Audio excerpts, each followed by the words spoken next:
Doctor Khalid Parvez साहब हमारे साथ मौजूद है, एमआईएम के कॉरपोरेटर, मालेगांव महानगर पालिका के गठनेता भी है। सबसे पहले तो मैं आपका स्वागत करता हूँ, वेलकम करता हूँ।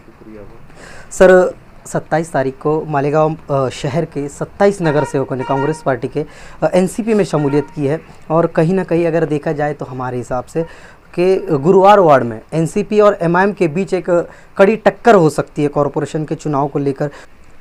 देखिए, जो मुकामी एनसीपी का मामला है वो एक ख़ानदान का इंटरनल मामला है।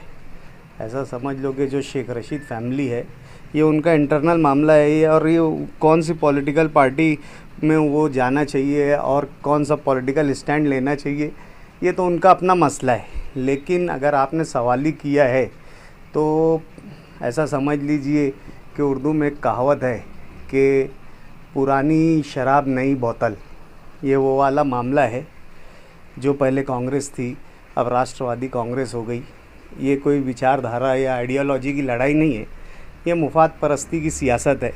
एक कांग्रेस जिसने ज़माने भर से उनको सब चीज़ दिया, 2-2 3-3 मरतबा एमएलए सीट, मेयर सीट और एक पहचान दी, उस कांग्रेस को बुरे वक्त में नकार देना और बुरे वक्त में उसका साथ छोड़ देना ये एक अच्छी बात नहीं है शहर की सियासत के लिए भी। ये मुफाद परस्ती की सियासत है। बहरहाल फिर भी मैं यही कहूँगा कि ये उनका अपना ज़ाती मामला है कि वो किस पार्टी में जाए और किस पार्टी में रहे। और रही दूसरा सवाल आपका कि गुरुवार वार्ड में राष्ट्रवादी कांग्रेस और एमआईएम में टक्कर आपको देखने मिलेगी।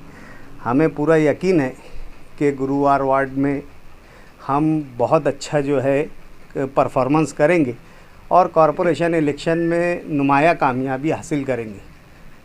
मैं समझता हूँ कि जो इससे पहले मजलिस इत्तेहादुल मुस्लिमीन की गुरुवार वार्ड में सीटें थी, इंशाअल्लाह अज़ीज़ अल्लाह ने चाहा, ये पाक परवरदिगार का करम रहा, हमने 5 सालों में जो काम किया है, जो आवामी खिदमत की है, आवाम के बीच में रहकर आवाम के मसाइल को जो हल किया है और गुरुवार वार्ड में जिन बुनियादी सहूलियात की कमी थी उनको फराहम करने में जो हमने हत्तल इम्कान कोशिश की है, तो हमें अल्लाह की ज़ात से भरपूर और पूरा यकीन है कि इंशाअल्लाह अज़ीज़ आने वाले वक्त में जो है ना सिर्फ गुरुवार वार्ड बल्कि गुरुवार वार्ड से मुत्तसिल लगे हुए वार्डों में भी इंशाअल्लाह मजलिस इत्तेहादुल मुस्लिमीन नुमाया कामयाबी हासिल करेगी और पहले से ज़्यादा बेहतर परफॉर्मेंस करेगी और पहले से ज़्यादा सीटें लाने इंशाअल्लाह वहाँ पर मजलिस इत्तेहादुल मुस्लिमीन की कामयाब होगी। सर, आपने एक बात कही कि मतलब काम को देखकर ही ज़्यादातर पूरे शहर भर में भी चर्चा थी कि गुरुवार वार्ड को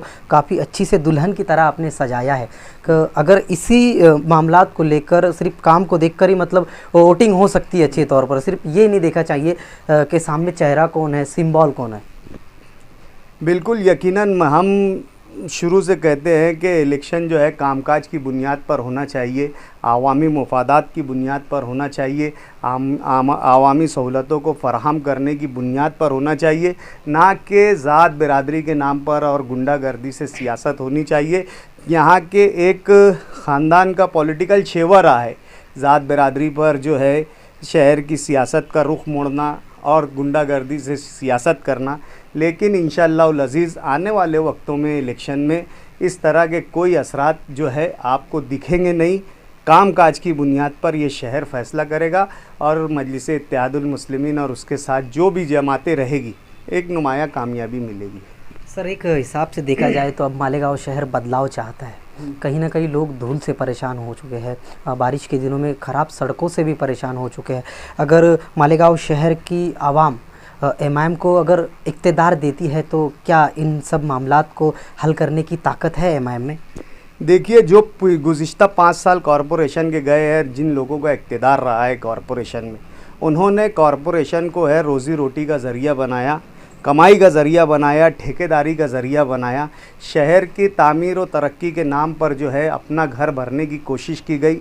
ऐसे ऐसे टेंडर, ऐसे ऐसे काम मंजूर किए गए जिन्हें शहर की गर्ज और ज़रूरत बताया गया, लेकिन उसके पस पर्दा टेंडर्स में इतने जो है पैसे बढ़ाकर ठेकेदारों को दिए गए हैं और इतना कॉरपोरेशन के ख़जाने का बेदरीक और बेजा इस्तेमाल किया गया है कि अगर हमारे जैसे लोगों के हाथ में अगर इक़्तिदार रहता तो यकीनन जितने पैसे आज खर्च किए गए, हम उतने पैसों में मालेगांव शहर का चेहरा मोहरा बदल देते थे और मालेगांव शहर को एक तरक्की याफ्ता शहर की जो है फहरिस्त में लाकर खड़ा कर देते थे। आज यानी सैकड़ों करोड़ों के टेंडर निकालने के बाद भी मालेगांव की तरक्की वहीं के वहीं रुकी हुई है और मुंजमद है।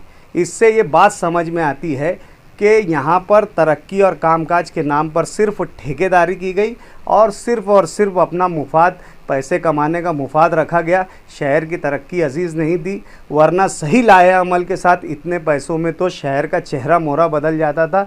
और यकीनन आने वाले वक्तों में जो है, आज जो अपोजिशन में है उन लोगों का इक़्तिदार आएगा और आने वाले वक्त में ये शहर को हम ज़रूर बताएंगे कि तरक्की किसको कहते हैं, कामकाज किसको कहते हैं। शहर की आवाम जिन बुनियादी सहूलतों के लिए परेशान है, इंशाअल्लाह अज़ीज़ हम लोग उसको देने की भरपूर कोशिश करेंगे। चलो, बहुत बहुत शुक्रिया सर।